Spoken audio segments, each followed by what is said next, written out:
Assalamualaikum warahmatullahi wabarakatuh. Alhamdulillahilladzi arsala rasulahu bil huda wa dinil haqq liyudhhirahu 'ala ad-din kullih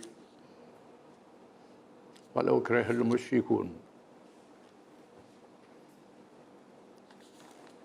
Asyhadu an la ilaha illallah wahdahu la syarika lah.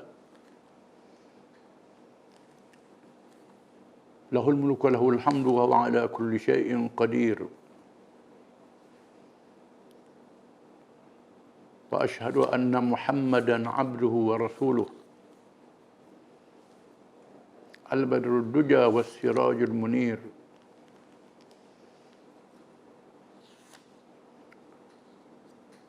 Wassalatu wassalamu ala habibina wa syafi'ina wa imamina wa qudwatina Muhammad,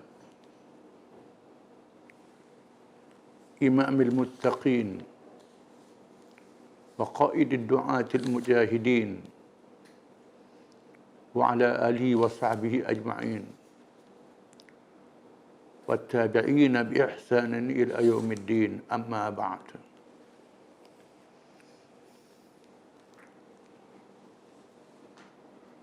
A'udzu billahi minasy syaithanir rajim.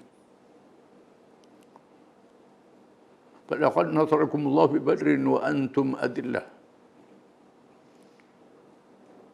Fattaqullaha la'allakum tashkurun. Dan sesungguhnya Allah telah memberi pertolongan kepada kamu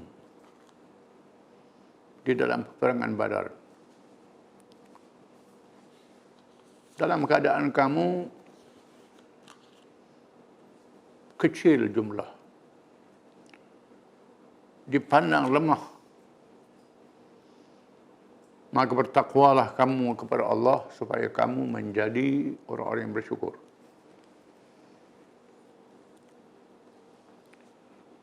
Yang berhormat Datuk Menteri Besar,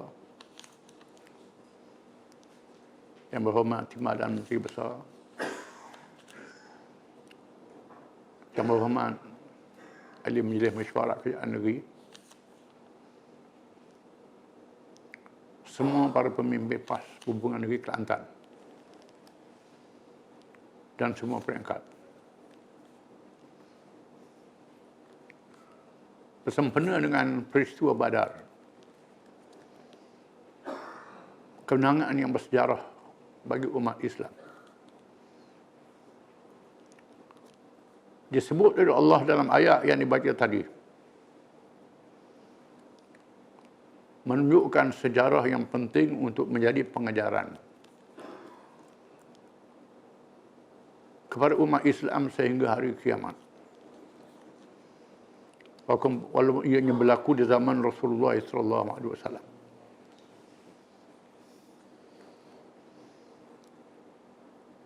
Peristiwa yang dirakamkan berulang kali dalam Quran. Di antaranya ialah ayat yang dibaca tadi dalam surah Al-Imran. Dan diulang lebih panjang dalam surah Al-Anfal. Di antaranya firman Allah Ta'ala,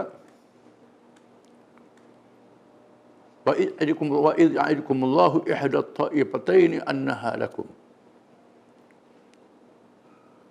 وَتَوَدُّونَ أَنَّ غَيْرَ ذَاتِ الشَّوْكَةِ تَكُونُ لَكُمْ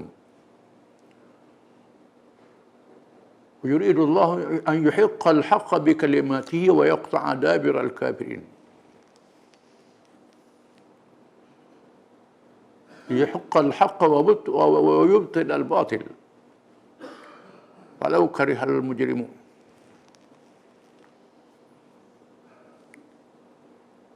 Dan ingatlah apabila Allah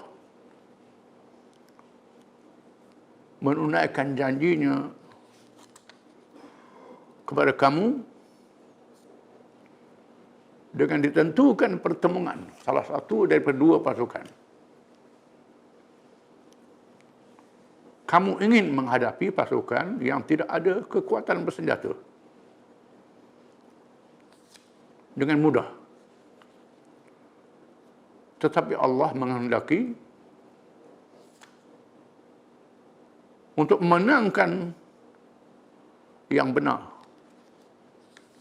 dengan permanya janji-janji yang disebut bagi kebahagiaan dunia dan akhirat, dan membinasakan orang-orang yang kafir yang menentang Islam, untuk menyatakan yang benar itu benar dan yang batil, yang tak benar itu tetap tidak benar, walaupun dibenci oleh orang-orang yang berdosa.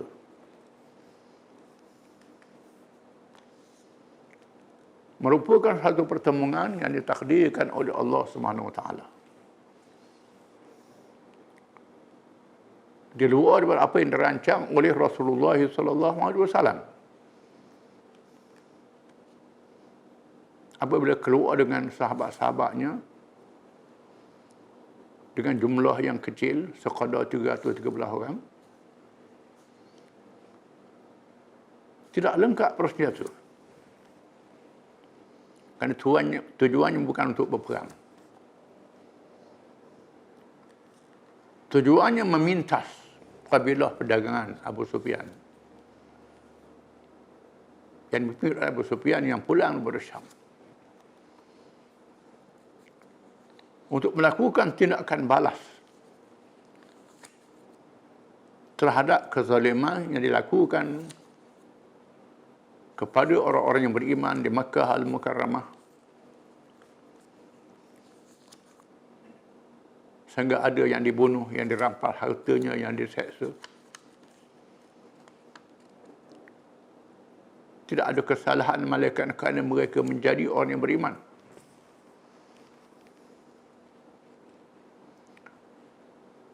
Maka Allah menentukan takdirnya, berlaku perkara yang dipilih oleh Rasulullah SAW. Apabila bertemu dengan bala tentera musyrikin yang besar jumlahnya, 1,000 bala tentera lengkap dengan senjata untuk perang, pakaian perang, pasukan berkuda, pasukan pemanah, baju rantai, topi besi, yang bersedia untuk perang. Pada awalnya untuk menyelamatkan apabila Abu Sufyan dipitah itu. Oleh kerana terlalu geram terhadap Islam dan penganutnya, mereka memilih untuk berperang walaupun kabilah itu sudah selamat.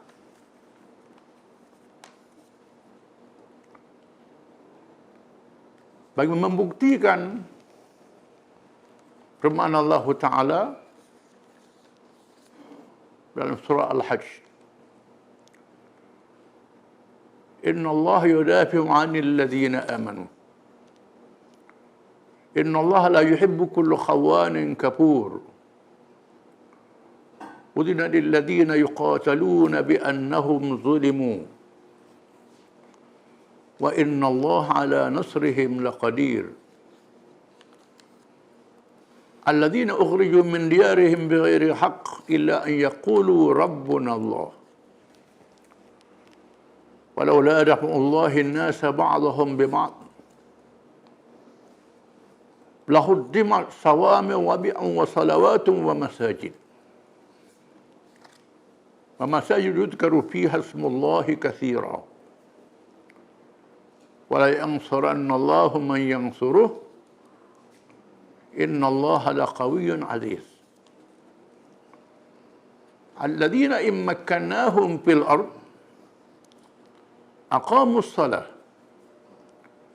wa atawuz zakah wa amaru bil ma'ruf wa nahaw 'anil munkar walillahi 'aqibatul umur. Surah Al-Hajj. Sesungguhnya Allah berjanji mempertahankan orang-orang yang beriman.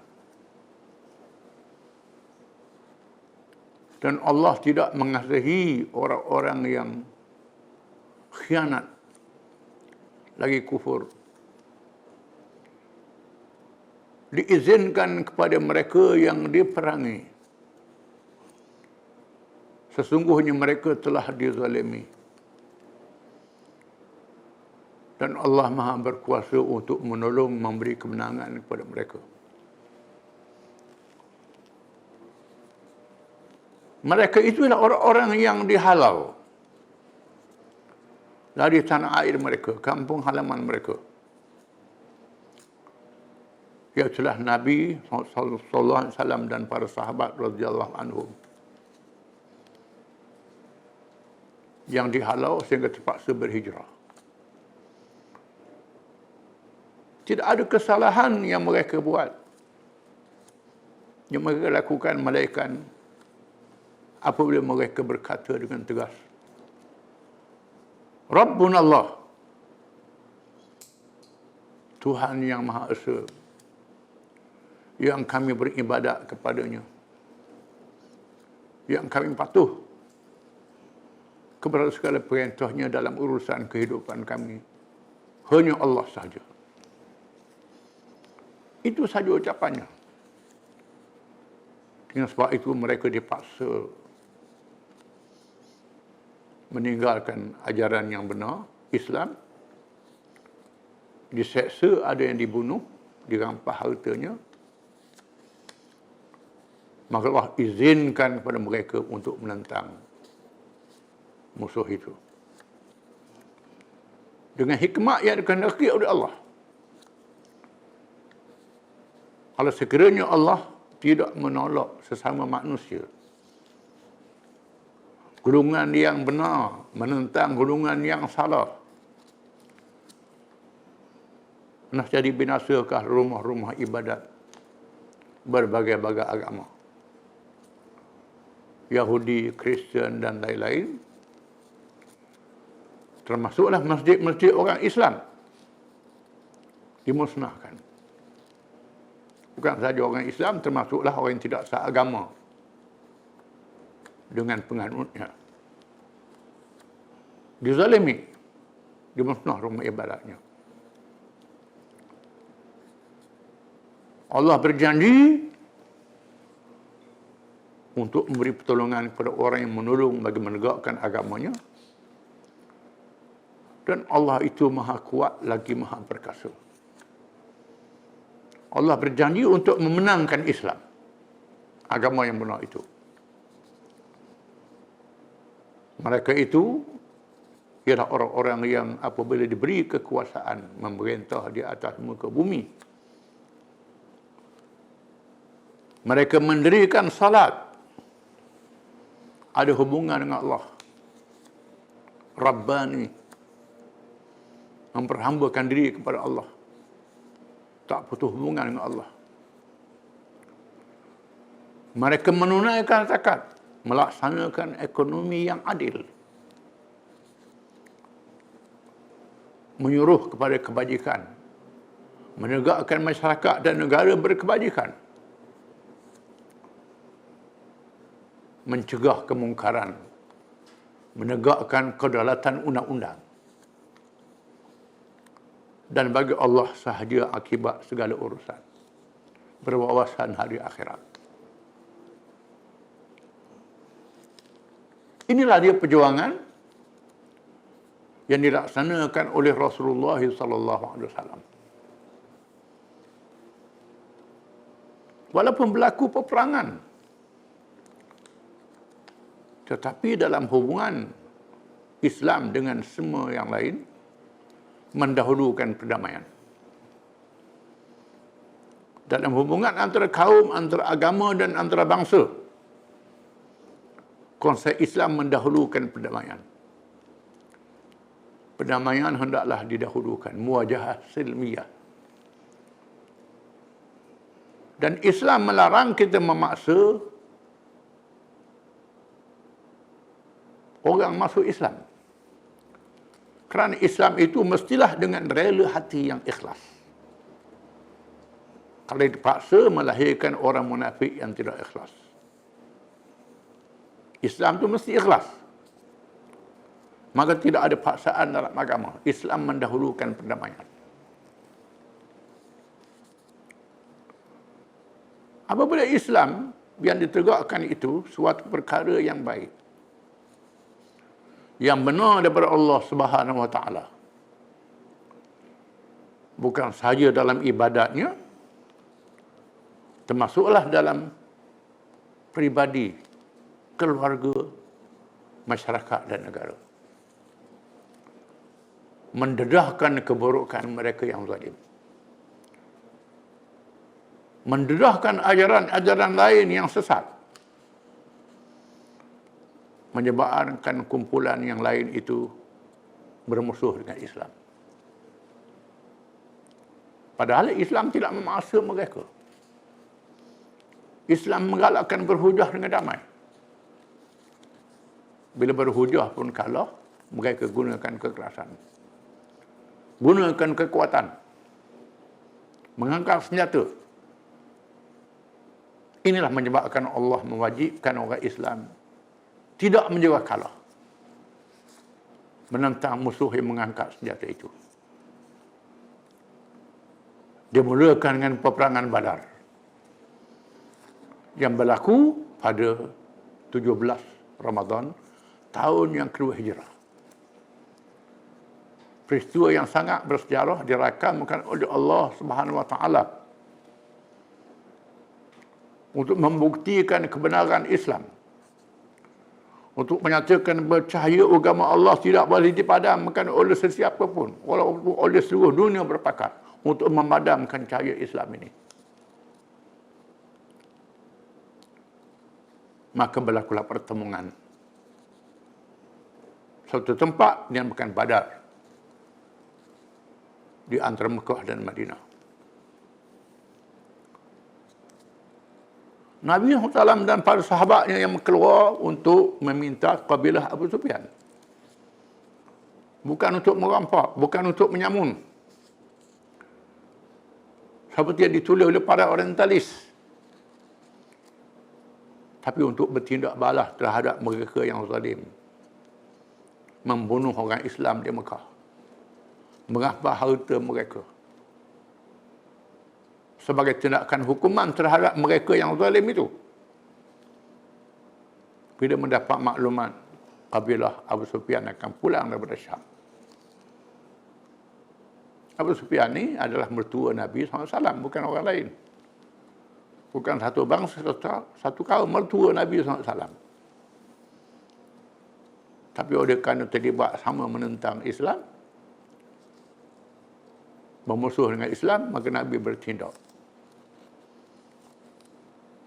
Tiba-tiba kabilah Sufyan dapat melepaskan diri.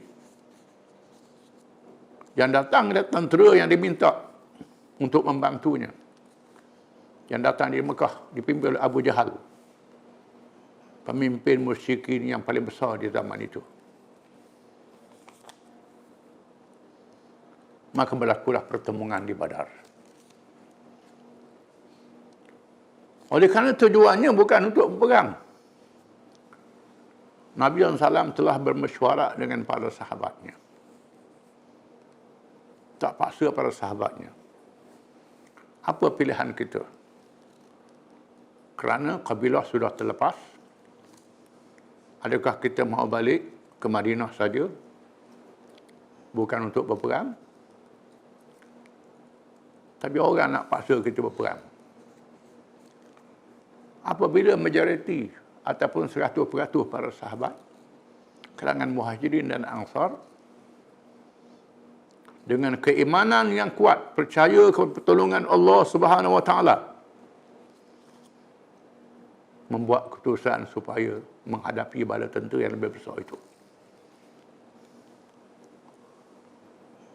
Maka berlakulah pertempuran yang tidak seimbang. Namun diberi kemenangan oleh Allah Subhanahu wa taala. Apabila orang-orang Islam itu memenuhi syarat-syarat kemenangan yang dijanjikan oleh Allah Taala.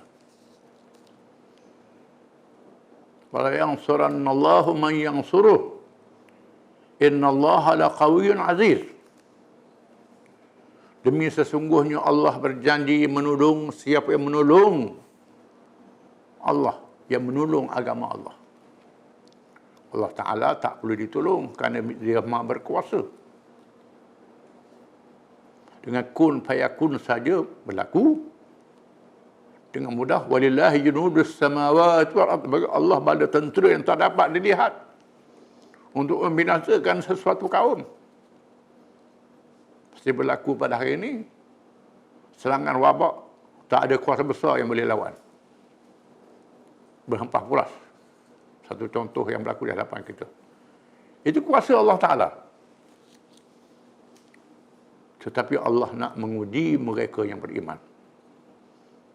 Membuktikan keimanannya dalam kehidupan dunia ini berjuang untuk menegakkan agama Allah. Kerana kita adalah hamba-hamba kepada Allah. Hamba yang diberi akal fikiran. Boleh memilih antara baik dan buruk. Menegakkan yang benar, menentang yang salah. Itulah sifat makhluk manusia. Yang diletakkan di alam dunia ini untuk diuji oleh Allah Ta'ala. Mereka yang berjaya dalam ujian, bukan sahaja jadi orang Islam.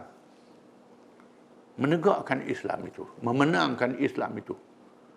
Mengatasi segala ajaran yang lain. Sanggup menghadapi segala cabaran. Bila percaya Islam ini daripada Allah, Allah itu Maha berkuasa.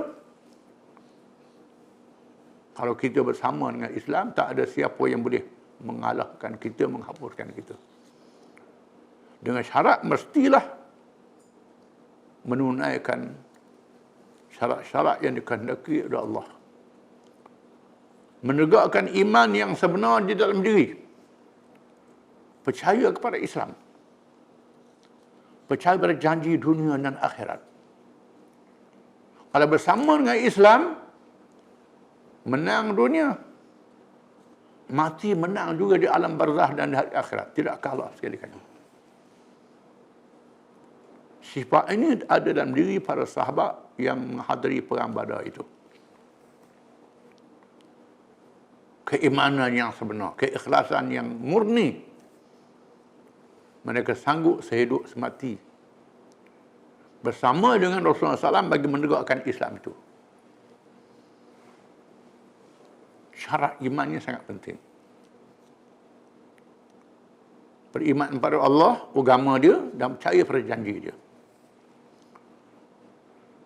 Mereka buktikan dengan menegakkan Islam itu. Bila mereka berhijrah ke Madinah, mereka menegakkan Islam itu memerintah. Islam yang adil terhadap semua.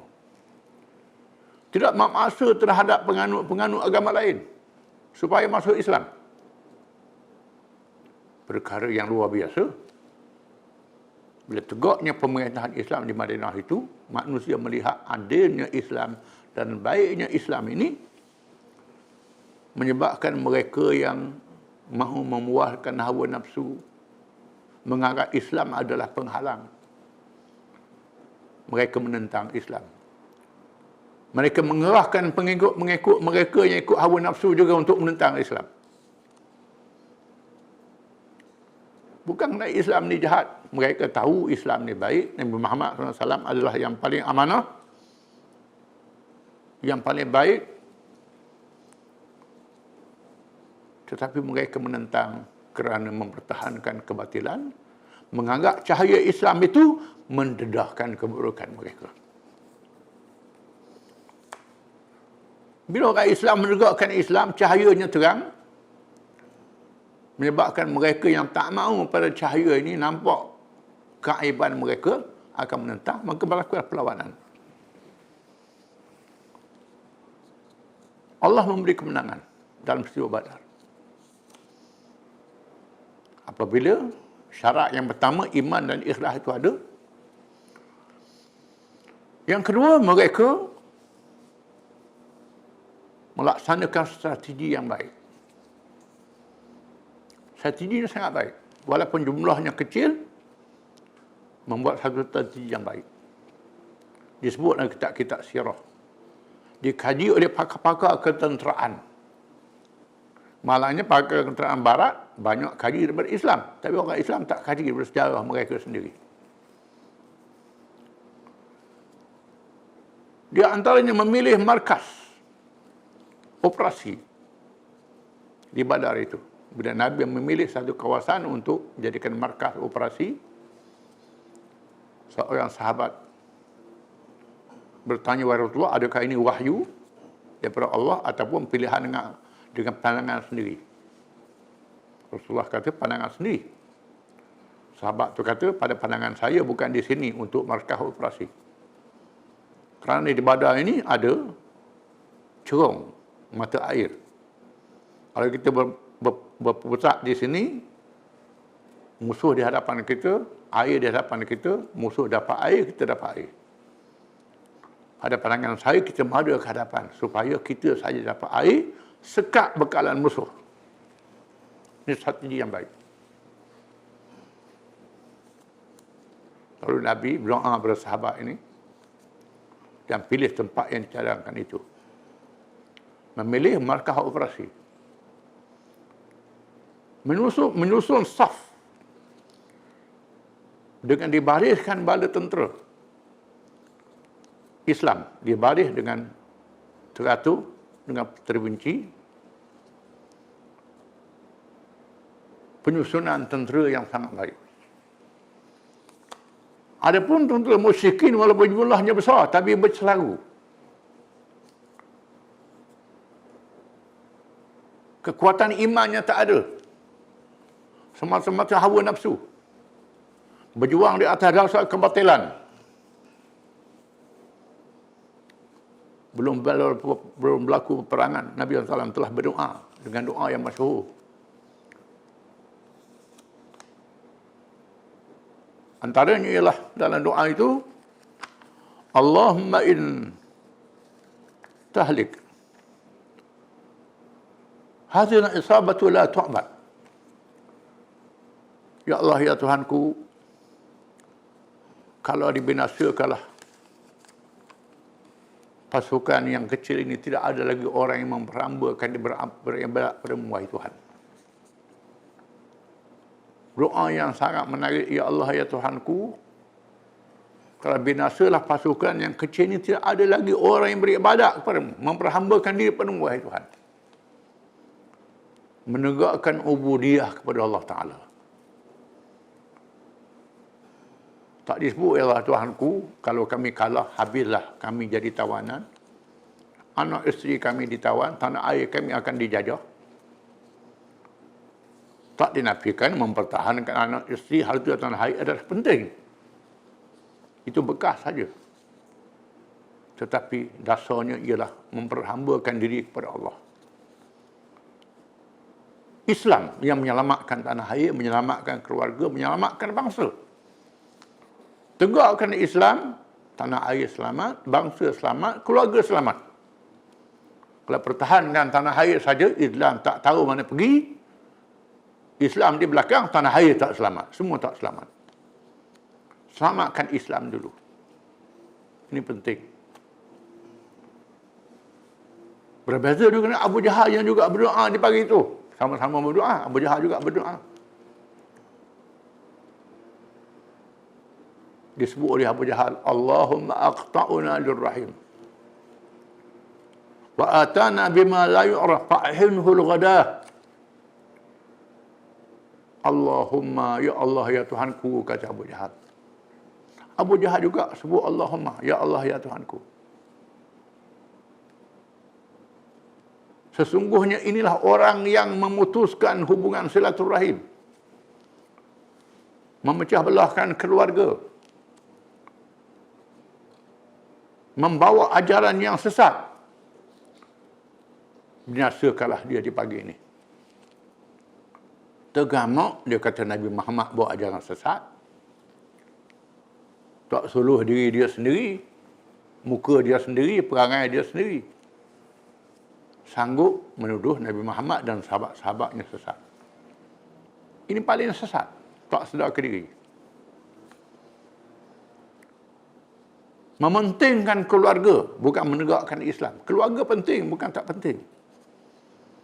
Selamatkan keluarga dengan Islam. Yang pentingnya selamatkan diri tanpa Islamnya. Itu salah. Itu perbezaan antara Islam dan yang lain daripadanya. Dalam keadaan iman yang kuat, strategi yang baik. Menghadapi musuh yang imannya tak kuat, strateginya tak baik. Berlakulah pertolongan Allah dengan cara yang luar biasa. Memberi kemenangan kepada orang Islam. Dilakukan pada bulan Ramadan. Bulan yang berkat, bulan yang mulia, bulan orang Islam berpuasa. Bulan diturunkan Quran. Pilihan Allah Ta'ala. Besarnya peristiwa Badar ini sehingga Allah Ta'ala jadikan para sahabat yang hadir perang Badar adalah semulia-mulia para sahabat. Termasuk para malaikat yang menyertai perang Badar. Malaikat Jibril dan pasukan malaikat yang turun adalah semulia-mulia malaikat. Pasukan musuh juga sejahat-jahat. Abu Jahal. Diriwayatkan dari ulama, Iblis juga terlibat dalam perang Badar ini. Memberi semangat pada Abu Jahal dan pengikut-pengikutnya. Bila Iblis melihat malaikat Jibril turun dengan tentera malaikat, lari dulu-dulu lagi belum berperang. Itulah perangai Iblis. Dan mereka yang seperti Iblis, yang cari kesempatan, lari. Kemuliaan diberi pada mereka yang hadir perang Badar ini sehingga mendapat immunity, mendapat kekebalan daripada Allah Ta'ala. Diampunkan segala dosanya. Apabila berlaku peristiwa Fathu Makkah yang juga berlaku bulan Ramadan, Nabi merancang untuk membuka Mekah pada bulan Ramadan secara rahsia. Itu kisah lain pula. Kita selitkan sedikit. Tiba-tiba dibocorkan rahsia. Nabi nak keluar ke Mekah. Namun, diberitahu oleh Allah. Ada seorang perempuan yang bawa surat. Pergi ke Mekah membocorkan rahsia. Nabi menugaskan menantunya Zubair, menantunya Ali bin Abi Talib dan Zubair bin Awam, kerana keluarganya meminta wanita yang bawa surat ini. Bila dapat surat daripada wanita ini, dibawa pulang ke Madinah. Mereka tak baca surat itu, tak buka dulu. Surah pada Nabi. Bila dibuka surat itu, dia baca daripada Hatib bin Abi Balta'ah. Membocorkan rahsia Nabi nak pergi ke Mekah dengan bala tentera. Nabi tanya, apa ni wahai Hatib? Hatib kata, wahai Rasulullah, saya buat ini bukan kerana khianat, tapi kerana saya nak jaga keluarga saya yang ada di Mekah yang tak berhijrah. Orang lain keluarga dia kuat, ada penjaga dia di Mekah. Saya tak ada orang yang jaga keluarga saya di Mekah. Maka saya nak buatlah budi supaya jangan kacau keluarga saya. Itu satu kesalahan, membocorkan rahsia, kesalahan yang sangat besar. Bila Sayyidina Umar minta dijatuhkan hukuman bunuh terhadap Hatib bin Abi Balta'ah. Nabi kata, jangan, dia ahli Badar. Hatib ini ahli Badar. Allah Ta'ala berfirman, ya ahla badrin i'malu ma syi'tum qad ghafartu lakum. Wahai ahli Badar, buatlah apa yang kamu nak buat, aku ampunkan kamu. Keistimewaan ahli Badar. 313 orang yang hadir perang Badar itu, termasuklah 14 orang yang syahid, 6 orang kalangan muhajirin, 8 kalangan Ansar, orang Islam yang syahid. Orang kafir 70 orang mati. 70 ditawan. Orang Islam yang mati itu syahid. Di sisi Allah Ta'ala, syahid dunia dan akhirat. Peristiwa yang bersejarah. Dan termasuk mereka yang hidup di kalangan ahli Badar. Diberi kemuliaan oleh Allah Ta'ala. I'malu ma syi'tum qad ghafartu lakum. Wahai ahli Badar, buatlah apa yang kamu nak buat. Aku ampunkan dosa kamu. Ini istimewanya ahli Badar. Di zaman Islam dalam keadaan lemah. Dalam keadaan yang sangat mencabar. Peristiwa Badar ini sangat penting kepada kita, umat Islam, menjadi pengajaran bahawa Islam ini daripada Allah, tidak ada siapa yang boleh menghapuskan Islam. Kita mesti rebuh dan bangun bersama dengan Islam. Timbul dan tenggelam bersama dengan Islam. Sama ada kita menang bersama Islam, dikalahkan bersama dengan Islam. Kerana yang penting ialah kebenaran itu. Hak daripada Allah Ta'ala. Allah Ta'ala menjanjikan kemenangan daripada Allah mesti menang. Sama ada dunia ataupun akhirat. Nasrun minallah wa fathun qarib wa basyiril mu'minin. Wa ukhra tuhibbunaha nasrun wa fathun qarib wa basyiril mu'minin. Allah Ta'ala menjanjikan kemenangan yang dekat di dunia ataupun kemenangan di hari akhirat. Mesti berlaku. Dunia adalah sementara waktu. Kemenangan yang sebenar, kemenangan di hari akhirat. Ini ditunggu oleh orang beriman. Kerana wawasan kita, wawasan hari akhirat. Sebenarnya bulan Ramadan ini banyak peristiwa-peristiwa kemenangan yang dicatatkan. Di zaman Nabi SAW ialah peristiwa Badar, peristiwa Fathu Makkah yang berlaku 20 Ramadan 8 Hijrah. Peristiwa Islam menjejak kaki di Andalus di Spanyol 28 Ramadan tahun 92 Hijrah.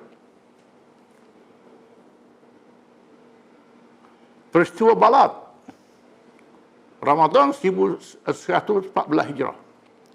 Peristiwa tentera Islam mengalahkan tentera Salib di Perancis dekat Embada Paris. Berlaku bulan Ramadan.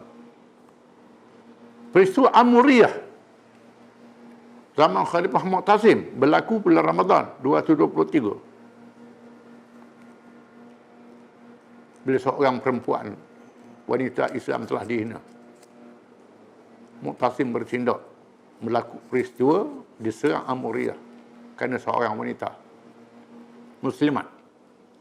Peristiwa Anjalut berlaku bulan Ramadan 25 Ramadan 658. Peristiwa tentera Islam mengalahkan tentera Tatar yang paling ganas dalam sejarah. Peristiwa Hattin, Perang Salib, Salahuddin Al-Ayyubi, Ramadan tahun 1118 Masihi. Ini berlaku. Dan berlaku di zaman moden ini peristiwa tentera Mesir mengalahkan Israel tahun 1393, 10 Ramadan bersamaan 6 Oktober 1973. Berlaku dalam Ramadan. Ramadan ni menempuh sejarah bagi umat Islam. Bulan yang sangat menarik, bukan sahaja ibadahnya, termasuklah peristiwa-peristiwanya. Mudah-mudahan memberi semangat pada kita semua, memberkahi diri kita semua, dan marilah kita tetap bersama dengan Islam. Hidup dan mati bersama dengan Islam. Hanya Islam saja yang menyelamatkan kita dari dunia sehingga di akhirat. Cukup sekali itu. Billahi taufiq wal hidayah. Wassalamualaikum warahmatullahi wabarakatuh.